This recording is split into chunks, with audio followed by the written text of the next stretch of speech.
And அந்த marriage song வந்து என்னென்னா அது வந்து ஒரு 15 நிமிஷம் சிங்கிள் ஷாட்டில் எடுக்கப்பட்ட ஒரு சீன். அது வந்து அதில் வந்து ஒரு ஒரு வெட்டிங் ரிசப்ஷனில் ஒருத்தரோட வாழ்க்கை வந்து ஒரு 15 நிமிஷத்தில் எப்படி மாறுது அப்படின்றது தான் அதில் நடக்கும் அந்த கதை.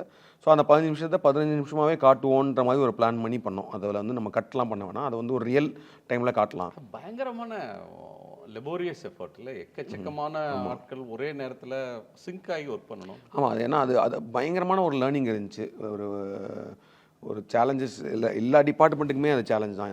ரைட் ஃப்ரம் ஏன்னா அதில் வந்து பார்த்திங்கன்னா ஒரு 300 ஜூனியர் ஆர்டிஸ்ட் இருக்காங்க. அவங்க அந்த கல்யாணத்துக்கு வந்தவங்களாக தான் அவங்க பிஹேவ் பண்ணணும்.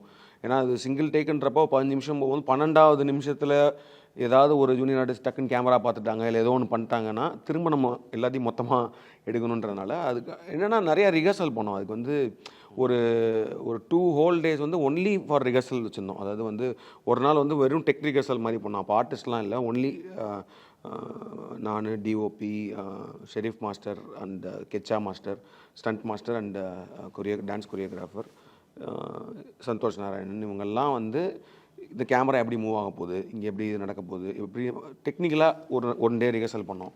அண்ட் அடுத்த நாள் வந்து எல்லாரையும் வர வச்சு ஆர்டிஸ்ட் ஜூனியர் ஆர்டிஸ்ட்லாம் வர வச்சு ஒரு ஹோல் டே ஒரு ரிஹர்சல் மட்டும் தான் பண்ணோம்.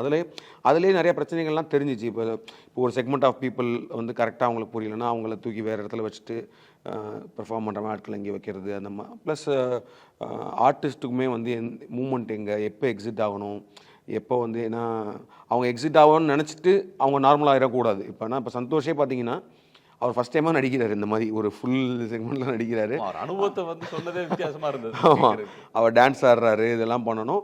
அதே நேரத்தில் என்னென்னா இப்போ கேமரா வந்து அவர் டான்ஸ் ஆகிட்டு இருக்கும்போது நம்ம கேமரா மூவ் பண்ணும்போது அவர் எக்ஸிட் ஆகிட்டார்னா அவர் போய் அடுத்தது ரெடி ஆகணும்.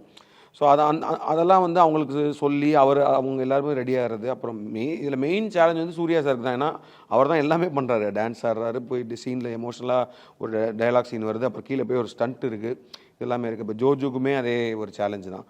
ஜோஜு வந்து அவர் வந்து யூஸ்வலாகவே வந்து டயலாக் வந்து மலையாளத்தில் எழுதி அதை வந்து மனப்பாடம் பண்ணி தான் வருவார். ஸோ நிறையா அப்பப்போ சில டயலாக்லாம் மிஸ் பண்ணுவார்.